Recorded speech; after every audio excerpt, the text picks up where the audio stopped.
puiser ses compassions ne sont pas à le terme. Alléluia. Gloire à Jésus. Merci mon bien-aimé Bertin. Que Dieu te bénisse. Nous acclamons le Seigneur. Alléluia. Gloire à Jésus. Gloire à l'Éternel. Oh, la gloire revient à Jésus. Merci. Merci pour ce merveilleux moment. Alléluia. Alléluia. Gloire à l'Éternel. S'il y a une coupure quelconque, nous allons directement attaquer au niveau du téléphone. Donc, pour l'instant, on reste sur Skype, sur la ligne normale Skype. Merci Père, merci pour les efforts vraiment, afin que le monde entier puisse être béni. Nous laissons le Père se positionner, gloire à l'Éternel. Juste, nous allons tout simplement annoncer à tout un chacun, essayons de faire cet effort de calme et réagissons dans la discipline, bien aimé dans le Seigneur, réagissons dans la discipline afin que le culte soit normal.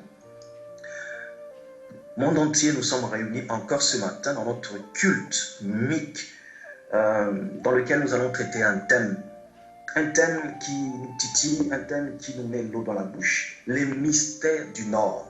Et pour cela, nous avons l'homme de Dieu, le berger Moïse, qui va nous apporter tout simplement, il va déceler et il va tout simplement détailler ce que le Seigneur lui a inspiré. Et au nom de ces mystères, nous voulons rendre gloire au Seigneur, nous dire merci. Merci de nous avoir suscité cette étoile au milieu du peuple en ce temps de la fin. Homme de Dieu, bonjour. Bonjour apôtre Paul, bonjour ma grande famille MIC, bonjour monde entier. Nous sommes heureux de vous recevoir ce matin dans ce culte et nous voulons tout simplement recevoir de vous les mystères du Nord. Le mystère du Nord. Bien-aimés, nous sommes dans les livres de Deutéronome, chapitre 2, versets 2 à 3. Nous allons lire la parole du Seigneur. L'Éternel me dit, vous avez assez suivi le contour de cette montagne. Tournez-vous vers le nord. C'est par là que nous tirons notre message d'aujourd'hui, où Dieu dit aux enfants d'Israël de se tourner vers le nord pour avoir assez longtemps suivi le contour de la montagne. Ainsi, nous allons nous manifester en acclamant très fort la parole du Seigneur. Alléluia. Gloire à Jésus. Alléluia. Gloire au Seigneur. Merci et nous prions que le Seigneur nous assiste, qu'il nous aide à acheminer ce message jusqu'à la fin pour notre édification. Dieu dit à Moïse, tournez-vous vers le nord. Vous savez, dans l'aviation ou dans le domaine de navigation, on se sert d'une boussole afin d'avoir les repères. Et le nord nous ramène vers la direction qu'il fallait.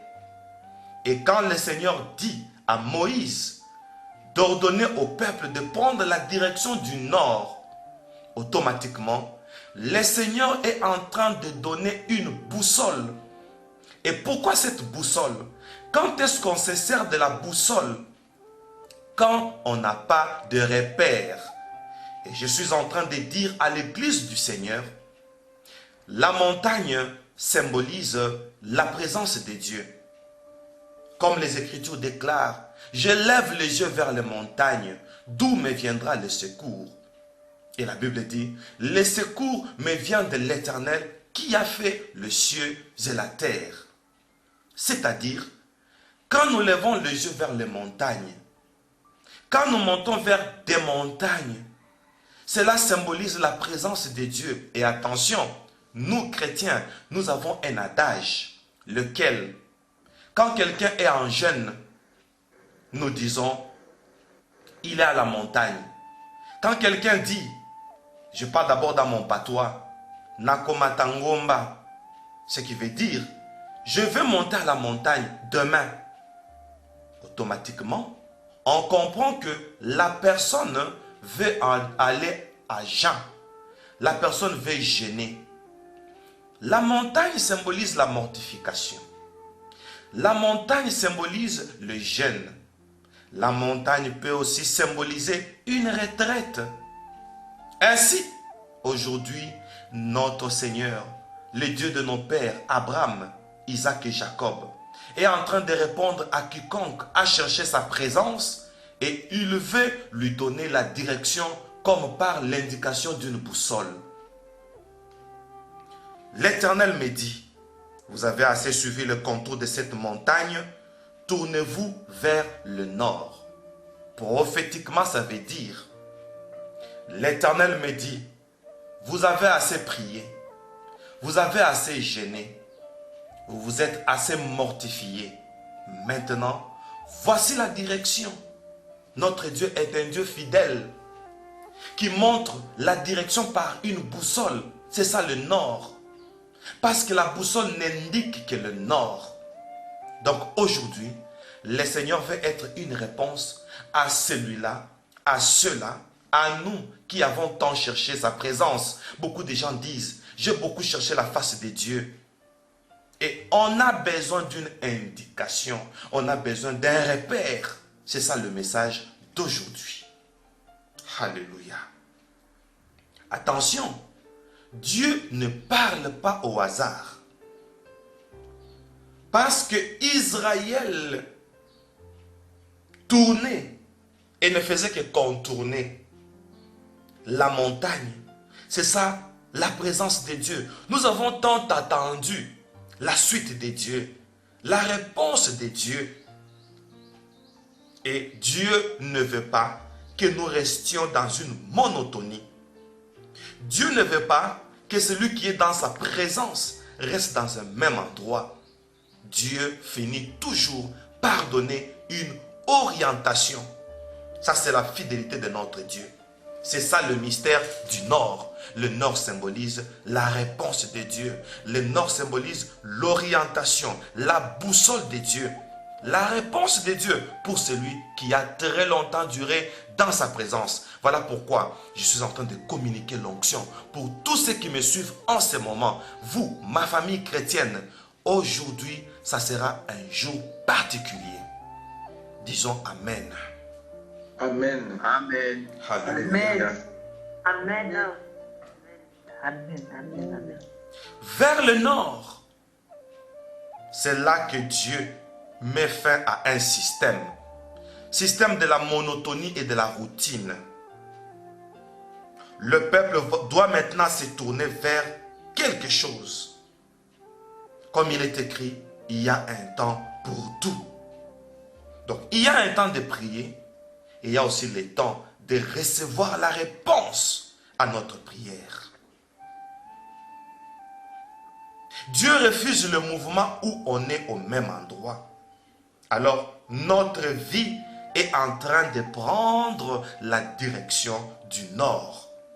Et nous allons nous poser une question. Pourquoi seulement le nord? Qu'est-ce qui se passe au nord? Parce que vers le nord, Dieu est en train de nous orienter vers une prophétie. Quelle est la prophétie du nord? Nous allons lire dans le livre des Proverbes. Et là, je vais demander à un bien-aimé qui est prêt avec sa Bible pour nous faire une belle lecture. Proverbes chapitre 25, verset 23. Proverbe 25, 23 nous montre ce qui se passe au nord. Pourquoi Dieu nous envoie au nord. Apôtre Paul, nous avons besoin d'un bon lecteur. Proverbe 25, 23. Je vais retrouver avec ma Bible. Proverbe 25, 23, je lis au nom de Jésus. Amen.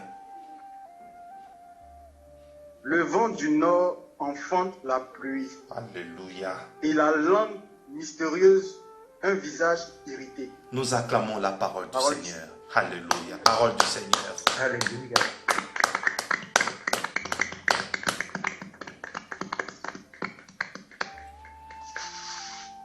Vers le nord, il y a un vent. Attention, le vent symbolise le réveil. Le vent symbolise le ministère des anges. Parce que la Bible nous dit, Dieu fait de ses anges des vents. C'est-à-dire, vers le nord, il y a les anges qui sont en service pour ceux-là qui ont tant contourné la montagne. C'est-à-dire, Dieu met maintenant en place tout un ministère. C'est-à-dire, il y a le vent qui enfante la pluie. C'est-à-dire, il y a les anges là-bas vers le nord qui sont en train d'occasionner une pluie pour toi et pour moi. Et attention, la pluie est la prophétie de la bénédiction. Alléluia. Pour celui qui a tant contourné la montagne, pour celui qui a tant cherché la présence de Dieu, Dieu l'envoie vers le nord parce que c'est là qu'il sera arrosé. Parce que c'est là, au nord, où il y a la pluie. Nous sommes des cultivateurs. Toutes nos dîmes, toutes nos semences, toutes nos prières, ça se transforme maintenant en bénédiction. Parce que là, Dieu est en train d'arroser nos prières. Dieu est en train d'arroser nos semences. Dieu est en train d'arroser nos projets. Parce que là-bas, il y a du vent. Le vent qui enfante la pluie. Alors vers le nord, j'ai dit à l'église du Seigneur, il y a les enfantements. Nous allons enfanter. Amen. L'enfantement, c'est quoi? Nous nous appelons dans le domaine médical, je pense que le docteur Émile est en ligne, nous appelons dans le domaine médical l'enfantement, pour nous, le personnel médical, nous appelons ça délivrance. Quand le fœtus sort de la matrice, ça s'appelle la délivrance.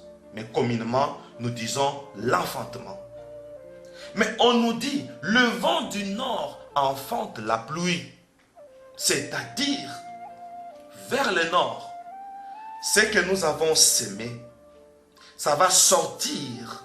Cet enfantement, c'est ça notre délivrance. Pourquoi la délivrance? Oh mon Dieu, nous avons de bénédictions qui ont tardé. Elles étaient là. Nous avons de projets qui ont tardé.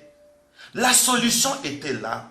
Ça a pris du temps. Et vers le nord, nous allons vivre la concrétisation de toutes nos attentes. Disons Amen. Amen. Amen. Amen. Amen. Amen. Oh mon Dieu. Amen. C'est ça le mystère du nord.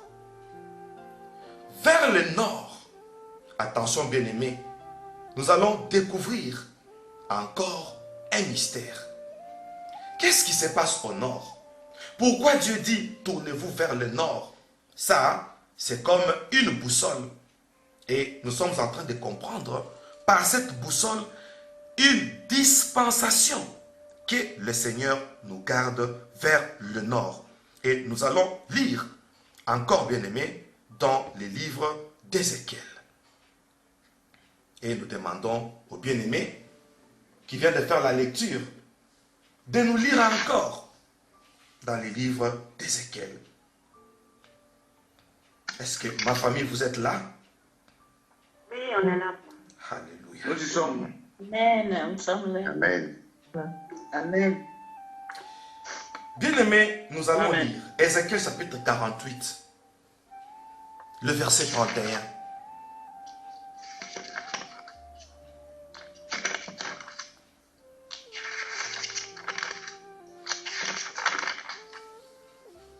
Ézéchiel 48, verset 31. Je lis au nom du Seigneur Jésus. Amen. Et les portes de la ville d'après les noms des tribus d'Israël. 3 portes au nord. La porte de Ruben, une, la porte de Juda, une, la porte de Lévi, une. Alléluia. Parole du Seigneur. Parole du Seigneur.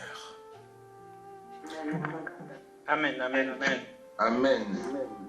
Vous avez tant contourné la montagne. Tournez-vous vers le nord. Parce que la prophétie nous dispense 3 portes vers le nord. 3 portes au nord. Qui sont la porte de Ruben, la porte de Juda et la porte de Lévi. Oh mon Dieu, je suis en train de prophétiser pour dire, tournons-nous vers le nord parce que la porte symbolise la bénédiction, l'ouverture, la dispensation. Donc, nous avons 3 ouvertures. Merci d'avoir lancé le passage. Nous avons 3 ouvertures vers le nord. Ruben, Juda, Lévi. Donc la pluie dont il s'agissait là, c'est une pluie de 3 bénédictions caractérisées dans 3 références. La bénédiction de Ruben, la bénédiction de Juda et la bénédiction de Lévi. C'est pourquoi Dieu dit, tournez-vous vers le nord, vivez la grâce de Ruben, vivez la grâce de Juda, vivez la grâce de Lévi. Donc, ce n'est pas pour rien que Dieu dit aux enfants d'Israël de se tourner vers le nord. Parce que là-bas, il y a 3 bénédictions qui sont 3 portes. Attention, Jésus-Christ dit, je suis la porte de brebis.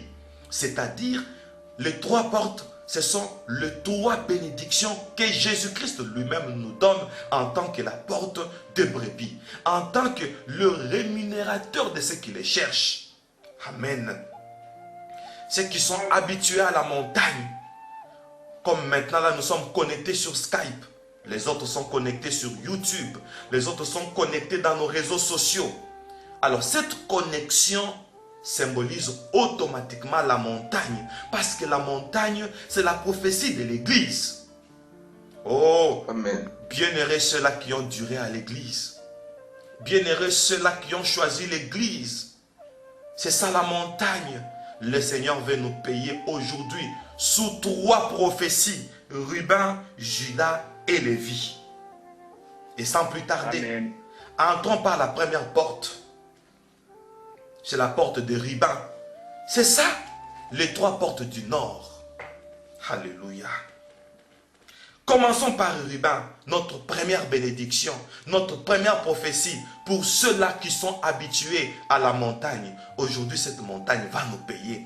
Aujourd'hui, l'église va nous payer. Nous sommes déterminés que le Seigneur nous amène au large parce qu'il est le rémunérateur de ceux qui le cherchent. Oh mon Dieu. Amen.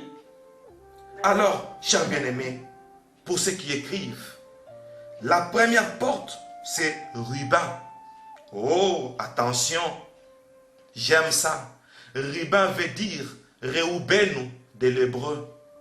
Réoubenu, Ruben. Ben veut dire fils. Réoubenu veut dire voyez un fils. Mais l'apôtre Paul a prophétisé à l'introduction de ce message. Il a dit, cette prédication sera la manifestation du Fils de Dieu. C'est ça la première porte.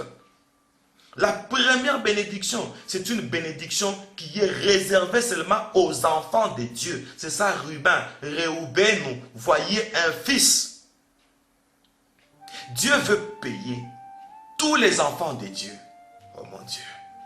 C'est ça la porte des Ruben. Il y a une porte ouverte pour tous ceux-là qui ont accepté de devenir enfants de Dieu. Une porte est ouverte. Oh mon Dieu, ça c'est une prophétie qui dit, tout enfant de Dieu ne doit pas souffrir dans les gênes. Tout enfant de Dieu ne doit pas souffrir dans les mortifications. Tout enfant de Dieu ne doit pas s'éterniser dans la prière comme Anne qui était au temple. Dieu intervient pour dire, oh Réoubenu, Ruben, tu es enfant de Dieu et tout enfant de Dieu est héritier automatiquement. Voilà la première bénédiction. Dieu est en train de dire à ceux-là, alléluia, qui sont dans sa présence, ne souffrez pas, ne pleurez pas. Le fait que vous êtes dans la présence de Dieu, automatiquement, vous êtes héritier. Rien ne sert de souffrir dans des mortifications parce que nous sommes les enfants de Dieu. Amen. Nous sommes dans les livres des Jean. Regardons la prophétie des enfants de Dieu. Jean chapitre 1er, le verset 12. On nous lit encore par notre bien-aimé. Jean chapitre 1er, verset 12.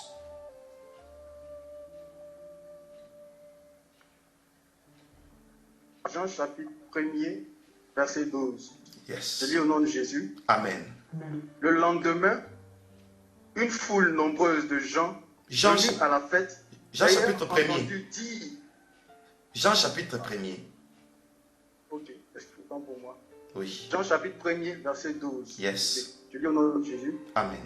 Mais à tous ceux qui l'ont reçu, Yes. à ceux qui croient en son nom, Yes. elle a donné le pouvoir de devenir enfants de Dieu, Attendez. lesquels sont Attendez. fondés. Gardez la page. Gardez la lecture. À tous ceux qui croient en son nom. Donc, c'est nous. Nous nous sommes convertis. Est-ce que réellement nous sommes enfants de Dieu? Il y a un bien-aimé qui se pose la question. Suis-je réellement un enfant de Dieu? Suis-je réellement un fils ou une fille de Dieu? Oui. À partir de ce jour où nous avons reçu la parole de Dieu. Attention. La parole de Dieu a un pouvoir de faire de nous les enfants de Dieu. Parce que la Bible dit, au commencement était la parole. La parole était avec Dieu et la parole était Dieu. Toutes choses ont été faites par elle. Et au verset 12, on nous dit, mais à tous ceux qui l'ont reçu, recevoir quoi? La parole de Dieu. Et toi, mon frère, ma soeur, mon bien-aimé, Église du Seigneur, parce que vous écoutez la parole de Dieu, parce que vous croyez en la parole de Dieu, maintenant là, je suis en train de dire, vous et moi, nous sommes enfants de Dieu par la parole de Dieu. Amen. Donc, la première porte du nord, c'est la porte de Ruben, c'est-à-dire une porte déjà ouverte. Je suis en train de dire, la Bible dit, frappez et l'on vous ouvrira. Qui frappe? C'est celui qui est à l'extérieur. Mais nous, nous ne sommes pas à l'extérieur. Le fait que je suis enfant de Dieu, automatiquement, la porte est ouverte. Je ne dois plus frapper. C'est déjà une dispensation. Alléluia. Alléluia.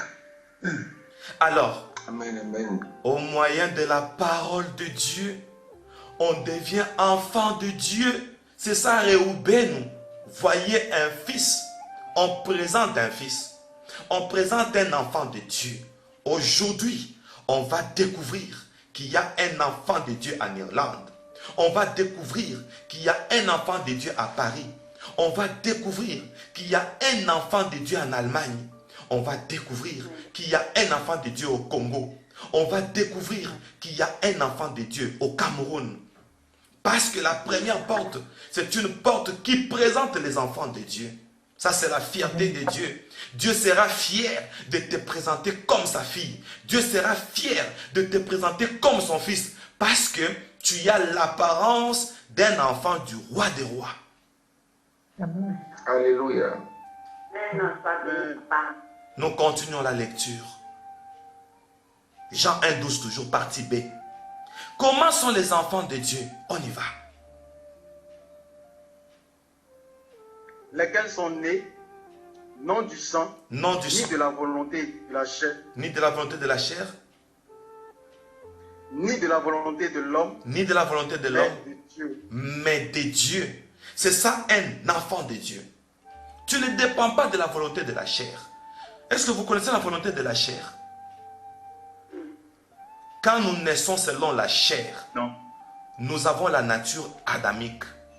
Et un enfant de Dieu, automatiquement, la chair ne prime pas sur lui. Dieu fait de ses enfants indépendants de la chair, quoique vivant dans la chair. La volonté de la chair est que tu sois comme ton père, tel fils. telle mère, telle fille, parce que tu es enfant de Dieu, tu n'auras plus les emblèmes de ta nation, de ta tribu. Et vous savez, la chair a des lacunes telles que, comme nous sommes là, nous sommes codés par notre père et notre mère. Nous sommes nés comme des photocopies. À partir de la loi de l'hérédité, nous avons des tares récessifs, c'est-à-dire nous avons les gènes, J-E-N-E. Nous avons le gène, c'est-à-dire nous avons la nature de nos parents. Voilà pourquoi nous avons des maladies héréditaires. Je suis en train de prophétiser pour tout enfant de Dieu qui a des maladies héréditaires, qui a cherché Dieu. Aujourd'hui, Dieu est en train de dire, parce que tu es enfant de Dieu, tu ne dépendras plus de l'hérédité récessive de tes parents. Amen. Maintenant, là que je suis en train de parler, toutes les maladies héréditaires sont en train de disparaître dans notre sang, dans nos organes, dans notre gène, au nom de Jésus-Christ. Amen. Amen. Amen. C'est ça un enfant de Dieu. L'enfant de Dieu n'est pas né selon la chair. Il ne dépend pas du sang. Oh mon Dieu, il y a les sorciers, il y a les chefs de famille qui nous repèrent à partir du sang. Et aujourd'hui, on nous dit parce que nous sommes enfants de Dieu, une porte est ouverte. Nous sommes des Réhouben, nous sommes des enfants de Dieu. C'est-à-dire, tous les liens du sang disparaissent automatiquement au nom de Jésus. Et nous disons tous Amen. Amen. Amen, amen, amen. Amen. Alléluia. Amen, amen, papa. C'est ça le mystère du Nord. Au Nord, il y a 3 portes. La porte de Ribin. Nous ne sommes qu'à la première porte. Réhouben. Parce que tu es héritier, tu ne dois plus gêner pour avoir le mariage. Tu ne dois plus gêner pour avoir la guérison. Tu ne dois plus gêner pour avoir le travail. C'est un droit pour toi. C'est une porte déjà ouverte. Donc, il y a une porte ouverte pour tous les enfants de Dieu. Et nous sommes vers le nord. Amen. Je vais prophétiser pour dire, Dieu dit, vous avez tant contourné la montagne. Nous avons fait des jeûnes de 3 jours. Nous sommes montés à 21 jours. Nous sommes montés à 40 jours. Et maintenant, là, les églises font des jeûnes de 100 jours. Combien de mois? Presque 3 mois. Qu'est-ce que nous cherchons pendant que nous sommes enfants de Dieu? Si Dieu peut dire que l'or et l'argent m'appartiennent, n'est-ce pas ma famille?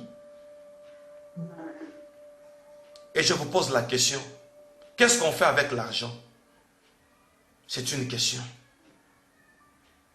Acheter. Acheter. Maintenant, Dieu est le créateur. Il va acheter quoi chez qui? Parce que c'est lui le créateur. Qu'est-ce que notre Père fait avec l'argent? Oh mon Dieu. Parce que nous sommes enfants de Dieu. On nous dit que l'argent c'est pour les besoins matériels. Maintenant, Dieu a besoin de quoi? Lui, le créateur. Donc, parce que nous sommes enfants de Dieu, c'est que son argent, c'est pour notre héritage. Parce que lui ne va pas l'utiliser. Amen. Il nous le donne. Il nous le donne. Alléluia. Oh mon Dieu. Oh mon Dieu. Oh mon Dieu. C'est ça la première porte, la porte des Rubins. Pour dire ce qui est à Dieu et à ses fils. Parce que Dieu a dit, je serai pour vous un père. Vous serez pour moi des fils et des filles.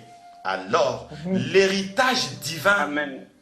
est pour nous. Tout ce que Dieu a est à nous. C'est ça la première bénédiction pour ceux-là qui sont habitués à la montagne. Oh mon Dieu. Oui, amen, amen. Parce que tu es enfant de Dieu, je prophétise, j'ai dit, le nord s'ouvre pour toi. Amen. La bénédiction des enfants de Dieu, ça s'ouvre pour toi. Et nous évoluons. Au nord, il y a 3 portes, comme notre bien-aimé a lu. Je pose la question. La première porte, c'est Rubin, Réhouben. Nous avons lu, pour ceux qui ont écrit. La deuxième porte, c'est la porte de qui? Judas. Très bien, Judas. Ça, c'est la deuxième porte. La deuxième porte, c'est la porte de Judas. Or, de l'hébreu, Judas veut dire Yehudad, c'est-à-dire louange, c'est-à-dire Dieu soit loué. Oh, j'ai dit, il est temps qu'on glorifie Dieu de ce que tu étais et de ce que tu vas devenir à partir d'aujourd'hui. Amen. Amen. C'est ça la deuxième porte. La deuxième porte veut dire louange. Oh mon Dieu, j'ai dit Amen. Parce que je suis enfant de Dieu. Dieu fait que ma vie soit un sujet de louange. Amen.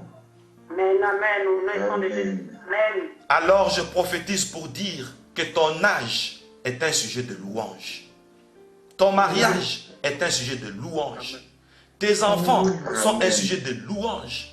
La vie dans laquelle tu vis, c'est un sujet de louange. Et j'enlève toute détresse qui se colle à ta vie. Parce que tu ne dois pas être une référence du malheur. Tu ne dois pas être une référence de deuil. Tu es une référence de louange. Je suis en train de te déconnecter de tout ce qui fait à ce que ta vie soit caractérisée par les malheurs, par les désastres. Amen, amen.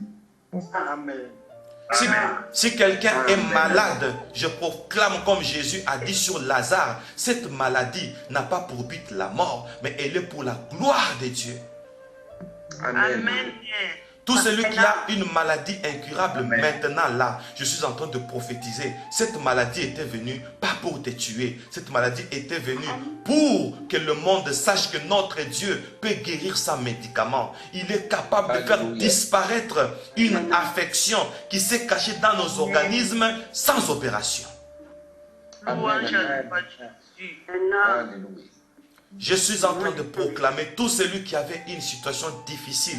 Maintenant, Dieu prend cette situation en otage afin que la gloire de Dieu se déclenche comme l'apôtre Paul a dit.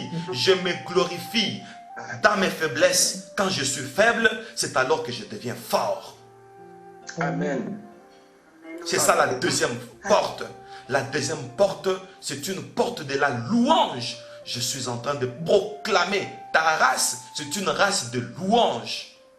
Blanc, noir, rouge, jaune. Ta race cache une gloire. Ton âge cache une gloire. Ton nom cache une gloire. Ta tribu cache une gloire. On doit glorifier Dieu. Amen, Seigneur Jésus.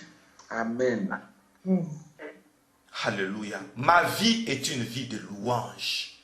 Que chacun de nous dise, ma vie est une vie de louange. On dit ça 3 fois. Come on. Ma vie est une vie de louange. Ma vie est une vie de louange. Ma vie est une vie de louange.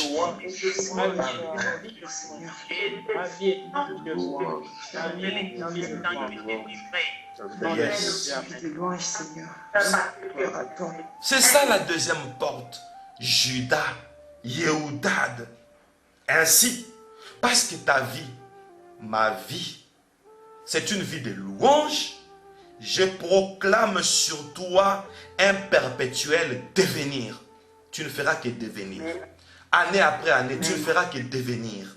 Dieu est en train de te transformer. Année après année, tu vas évoluer de transformation en transformation, du changement au changement. Amen. Je te communique la grâce et l'onction d'une évolution perpétuelle. Amen, amen, amen. Je reçois au nom de Jésus. Tu as évolué en 2017, tu vas encore évoluer en 2018, et si Jésus ne revient pas, en 2019, tu seras encore une autre personne. Amen, amen. Je te communique un futur continu. Amen. Tu vas avancer avec le temps. J'ai détruit dans la famille chrétienne l'esprit de régressement. Tu ne vas plus régresser. Amen. Tu ne vas plus chuter. Je chasse dans ta vie tout esprit de manque à gagner parce que tu as la bénédiction de Judas. Voilà pourquoi Jésus on l'appelle le lion de la tribu de Juda. Parce qu'il est de la tribu de Juda. Dans la tribu de Juda, Yehoudad, on doit glorifier Dieu par notre vie. Voilà pourquoi Jésus a dit, détruisez ce temple, en 3 jours, je les rebâtirai. Alléluia. Parce qu'il est de la tribu de Juda. Donc, même par la mort de Jésus, on a glorifié Dieu. Parce qu'il avait fallu qu'il meure pour qu'on parle de la résurrection des morts. Oui. Parce que tu es de la tribu de Juda, je proclame que le futur te sourit au fil du temps. Amen. C'est-à-dire, plus le temps avance, plus tu avances aussi. À chaque jour, tu auras une nouvelle dispensation au nom de Jésus. Amen. Alléluia. Alors, avant d'aller à la 3e et la dernière porte, je suis en train de dire, Dieu fera de ta vie un sujet de la gloire de son nom. Amen. Dieu fera de ma vie un sujet de témoignage.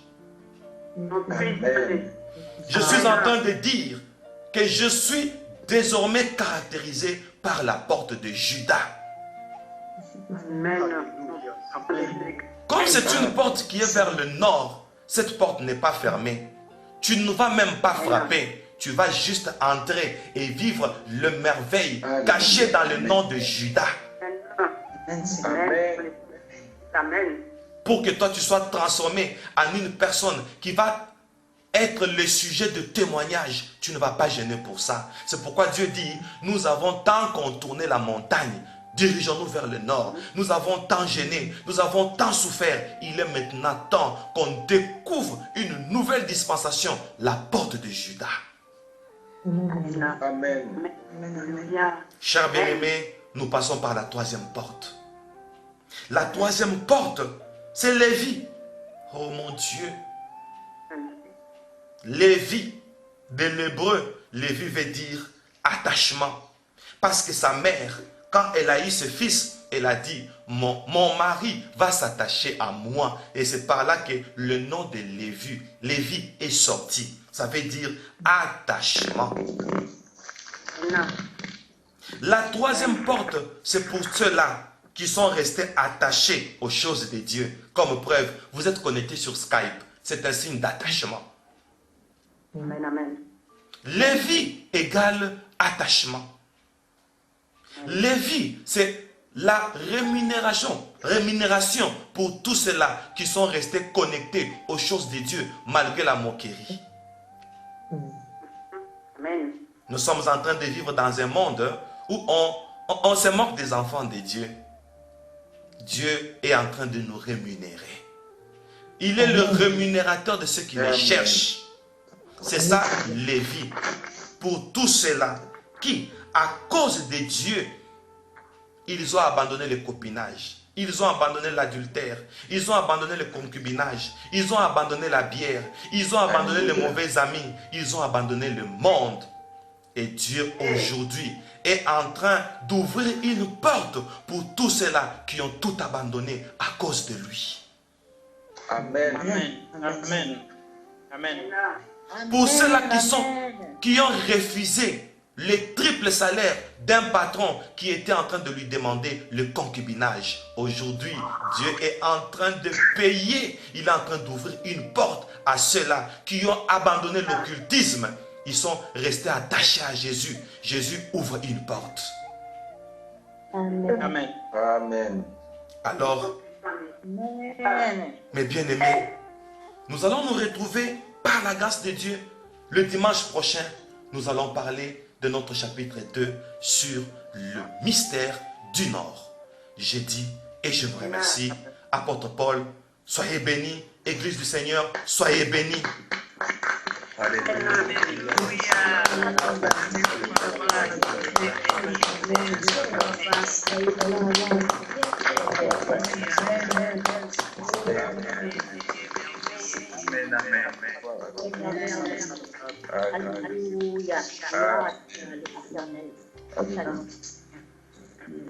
Alléluia, gloire au Seigneur. Alors que l'homme de Dieu prend congé de nous, nous allons tout simplement faire des déclarations, saisir tout ce que nous avons reçu ce matin. Je voudrais que tu saisisses tout simplement tout ce que tu as reçu. Tu es enfant de Dieu, tu as des droits, bien-aimé dans le Seigneur. Tu es quelqu'un qui a résisté, qui s'est maintenu, quelles que soient les critiques. Tout simplement, au-delà de tout, le Seigneur, tout simplement, te rémunère ce matin. Je voudrais tout simplement que tu déclares que ta vie n'est plus la même. C'est une vie de joie, de louange. Alléluia. Donc arrête de te morfondre. Je voudrais que tu commences à déclarer cela et que tu saisisses cette parole. Fais-la tienne au nom puissant de Jésus. Élèvons la voix, bénissons le Seigneur. Alléluia. Alléluia. Je saisis cela. Je saisis Seigneur. Je saisis Seigneur. Je saisis Seigneur. Au nom puissant de Jésus. Au nom puissant de Jésus. Merci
pour la délivrance que tu as amenée pour nous.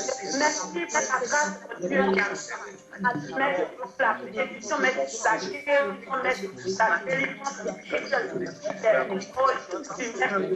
Merci de nous avoir rachetés, de nous avoir donné la force, que nous restons en foi. Merci de nos rois et rois. Merci Seigneur, merci pour cette je proclame maintenant, Seigneur, que je m'entends.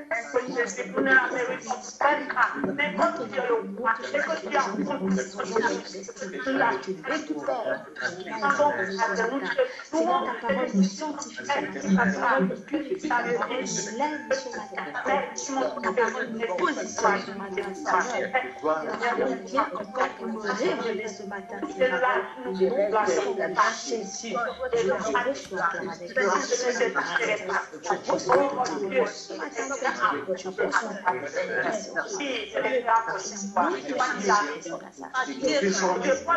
oui, je vais rester, même si on va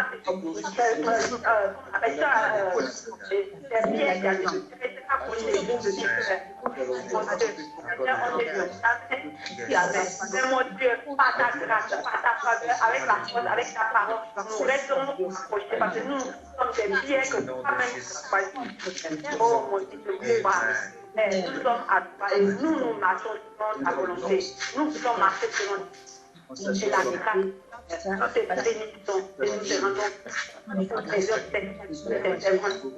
tes enfants qui sont aux quatre coins de la terre, aux quatre coins de la terre. Parce que nous ne prions pas que pour nous seulement, mais pour toute la terre.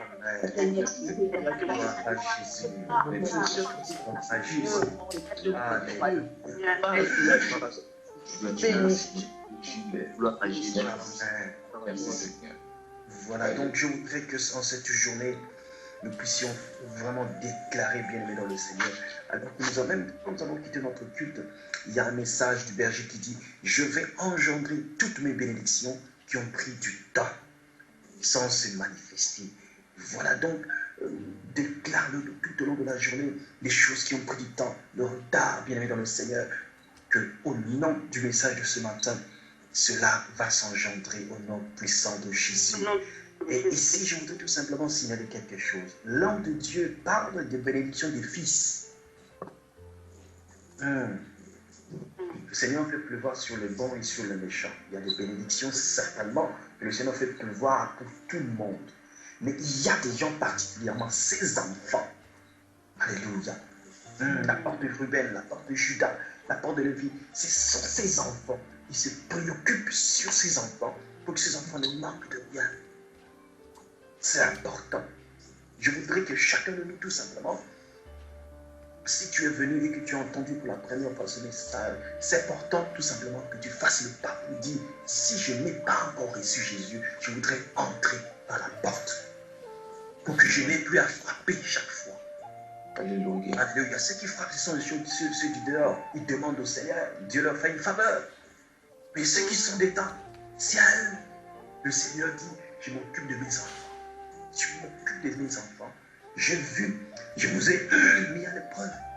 Vous avez gardé la parole de l'espoir. Malgré tout ce que les gens ont dit de vous. Oh, ceux-là qui prient depuis tout ce temps. Mais vous avez gardé la parole de la persévérance à ces enfants. Je vais les visiter. Alléluia. Que Dieu soit béni. Prions, disons à Dieu que désormais nos bénédictions, enfants, héritiers de Dieu, alléluia, se déclenchent. Alléluia. Gloire au Seigneur. Alléluia. Nous allons tout simplement donner aux offrandes ce matin. Bien-aimés dans le Seigneur. Je voudrais que l'offrande que tu vas donner soit une offrande de déclenchement. Alléluia. Une offrande de déclenchement, tout simplement. Beaucoup de choses dans ta vie, bien-aimé dans le Seigneur, attendent tout simplement un acte de foi. Que tu saisisses la parole de Dieu, que tu, même le peu que tu as, que tu donnes à Dieu pour dire, Seigneur, voilà le peu que j'ai. Je te donne pour sceller cette parole. Que cette offrande soit une offrande de déclenchement. Je voudrais que nous prions pour cela. Prie pour ton offrande et que parle à ton offrande. Donne à nous à ton offrande. Une offrande de déclenchement de quoi? Une offrande de déclenchement de quel événement? Que quelque chose soit déclenché dans ta vie. Mais sache une chose, ici nous parlons de fils. Alléluia. On parle des enfants de Dieu, ceux qui ne sont ni de la chair, mais de l'esprit. On parle des enfants de Dieu. Alléluia. Est-ce qu'on peut lever nos voix? Tout simplement. Amen. Je crois que je suis.